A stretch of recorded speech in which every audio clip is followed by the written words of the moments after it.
hella people washing their car right now. Hella people.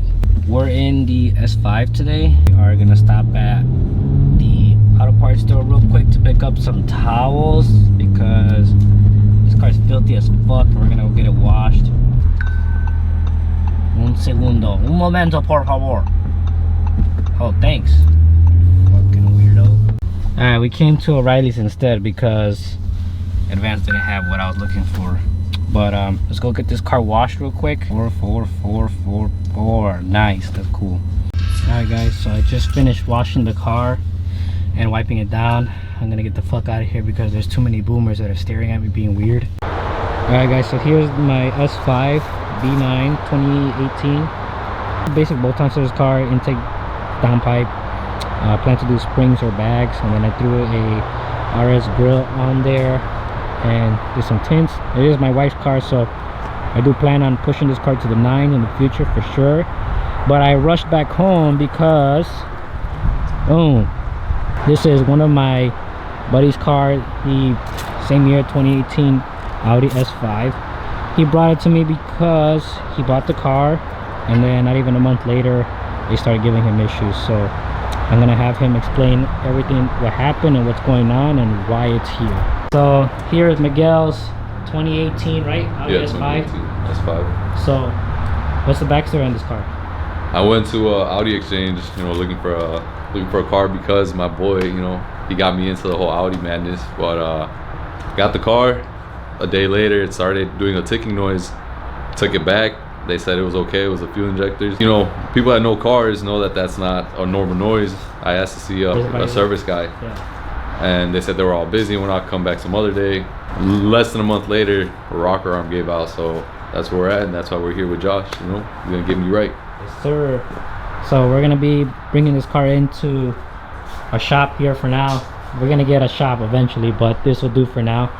And we're gonna take a look at it over the weekend and see what's going on, if the engine is salvageable, which it should be, right? Fingers crossed. Fingers crossed. And if not, then we're gonna start looking for a source to get a new engine in the meantime. But once we get this motherfucker back up and running, we're gonna push this fucker into the 9s. Yeah. First ever 9. But yeah, I'll keep you guys posted later on. So he just came to drop off the car, so I rushed home real quick, and then we'll continue about our day. S5 Mix right here somewhere in the video. I'm gonna be putting his username. So this is his 2018 Audi S5. It has 96,000 miles, guys, so it's still under 100,000 miles. What really happens with these cars is that from 2018 to 2020, there is a known rocker arm failure that happens among the B9 platforms. So right now what he's experiencing is the car still drives, and I'm very surprised. He's been driving this car for, I want to say, maybe 6 to 8 months now, the way it is. He hit me up. I told him, hey, bring it by, dude. We'll take a look at it, see what the fuck it needs, and worst case scenario, if it needs a whole engine swap, we'll just swap it out. And if it's savable, might as well just take care of it now before issues persist and obviously stuff gets worse. So what we are going to be doing is pretty much just evaluating everything. So we're going to take a look at the cylinder walls, the piston itself, make sure is it still okay. The reason for that, because it's obviously misfiring in one cylinder. It's pretty much down the whole cylinder. I had inspected this car a while back, and what you can do is if you have a B9 and you have a similar issue, take a quick peek. If you feel that you suspected the PCVs right here, you just pull it off. Take a look at your rocker arms. In this case, this one is just missing. It's 4 of these grommet, like these little bolts for the engine cover.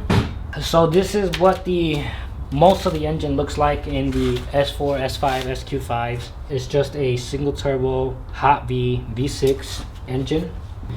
If you guys fuck with the merch, it is there's 2 stains right here. Coffee. X3 Apparel is my younger sister's brand. Pink the World with Pepto-Bismol in the back. And then you have a Chicago flag in pink as well. These sweaters are very, very comfy. They're very warm. I practically get them for free. I mean, I do fucking labor on her car in exchange for clothes. let's go inside the car. Well, we're gonna scroll up into engine. You can see we have 3 fault codes on the right here. Obviously you can see camshaft position sensor B circuit, bank 2 high input. So this tells us bank 2 is usually the driver's side and bank 1 is usually the passenger side, if I'm not mistaken. Definitely no bueno. So let's pull this car apart and see what's going on. I want to look at the inside of the cylinders, make sure that everything is okay. Right around 200 again. If you guys are curious, the B9 and sometimes BMW, I'm not sure about Mercedes, they use a 12.14 millimeter or sometimes 16 millimeter socket. You can find these at AutoZone. All the plugs, you know, they look in great shape. It doesn't show any signs of being lean or running rich. And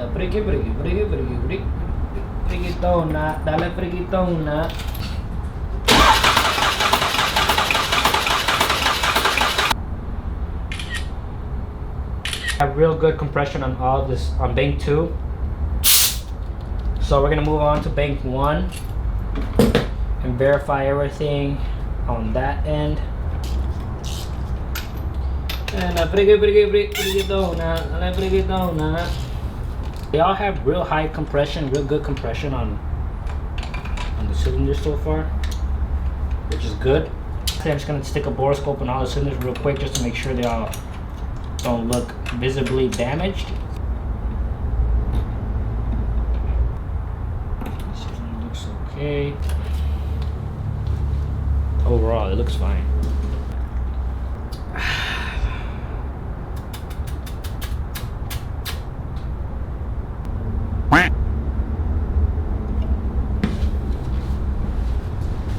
So, I forgot to mention, you can see JRX Performance, we love it, big ass back print, fuck with it. What do you think? You fuck with it? You don't fuck with it? It don't matter. So we just compression tested all 6 cylinders, everything looks great. It's not down a cylinder, which is good. That means that we can probably save this engine. We won't really know until we pull it and obviously we tear it down to take a really good look at it. I'm gonna go ahead and put together a parts list real quick. Okay guys, so I stepped out real quick to go get something to eat in the meantime. I already contacted Miguel and I let him know pretty much what's going on with the car and as far as parts needed to get either ordered so that we can continue with the car or replace the engine. But obviously engine is still fine from what I can tell. If we really wanted to get in depth, I could have charged him, you know, for tear down time and diagnostics, which is really what you want to do. But being that, you know, Miguel is a good friend of mine, as well as him being to 3 different shops and telling him 3 different things, I have an idea and I know what happens with these cars as far as the rocker arms, and pretty much I prepared him for the worst. Like, we'll start with this from what I can see visually. Obviously when I tear it down, I'll let you know.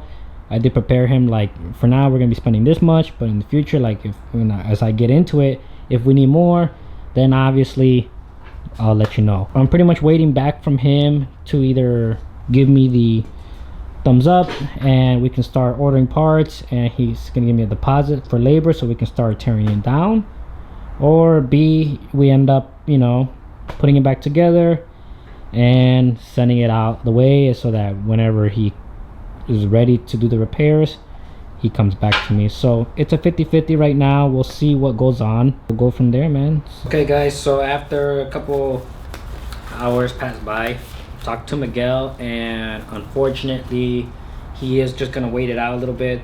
Like I said, we found that oil leak and the bill just kept getting higher and higher, and he did just get married. So I understand the situation, which is why I told him, like, hey, just bring the car whenever you feel that you're ready. But obviously he wanted to at least get a rundown of what's going on with the car, and that's what we did. We pretty much found out everything that the car needs now, and He's gonna talk to one of his own boys to try and get the parts cheaper. Always get a second opinion. Do you know, a PPI, pre-purchase inspection. It sure, it costs money, but hey, you know what? It costs you money, but it saves you money in the long run.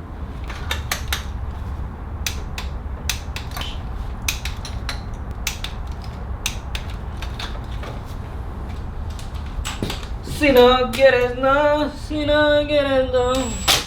And these are 9 Newton meters, I believe. All of the Audi coil pack work spec is 9 Newton meters, if I remember correctly.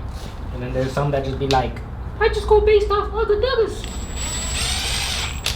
Man, I think the worst part about this car right now is not putting everything back together.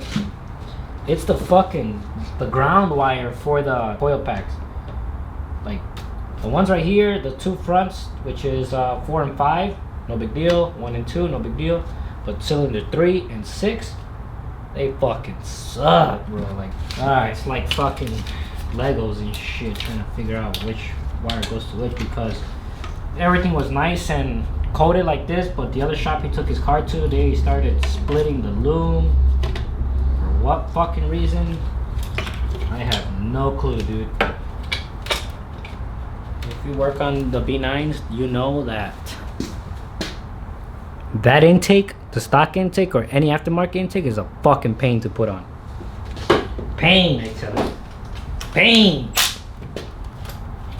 Oh, you bitch.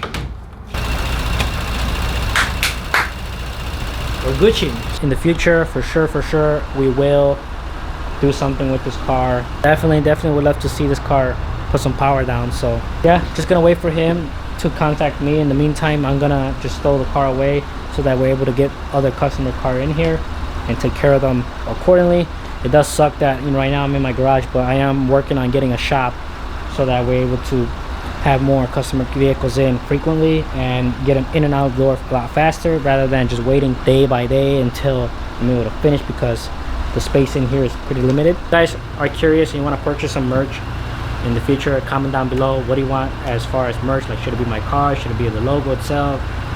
Just whatever you want.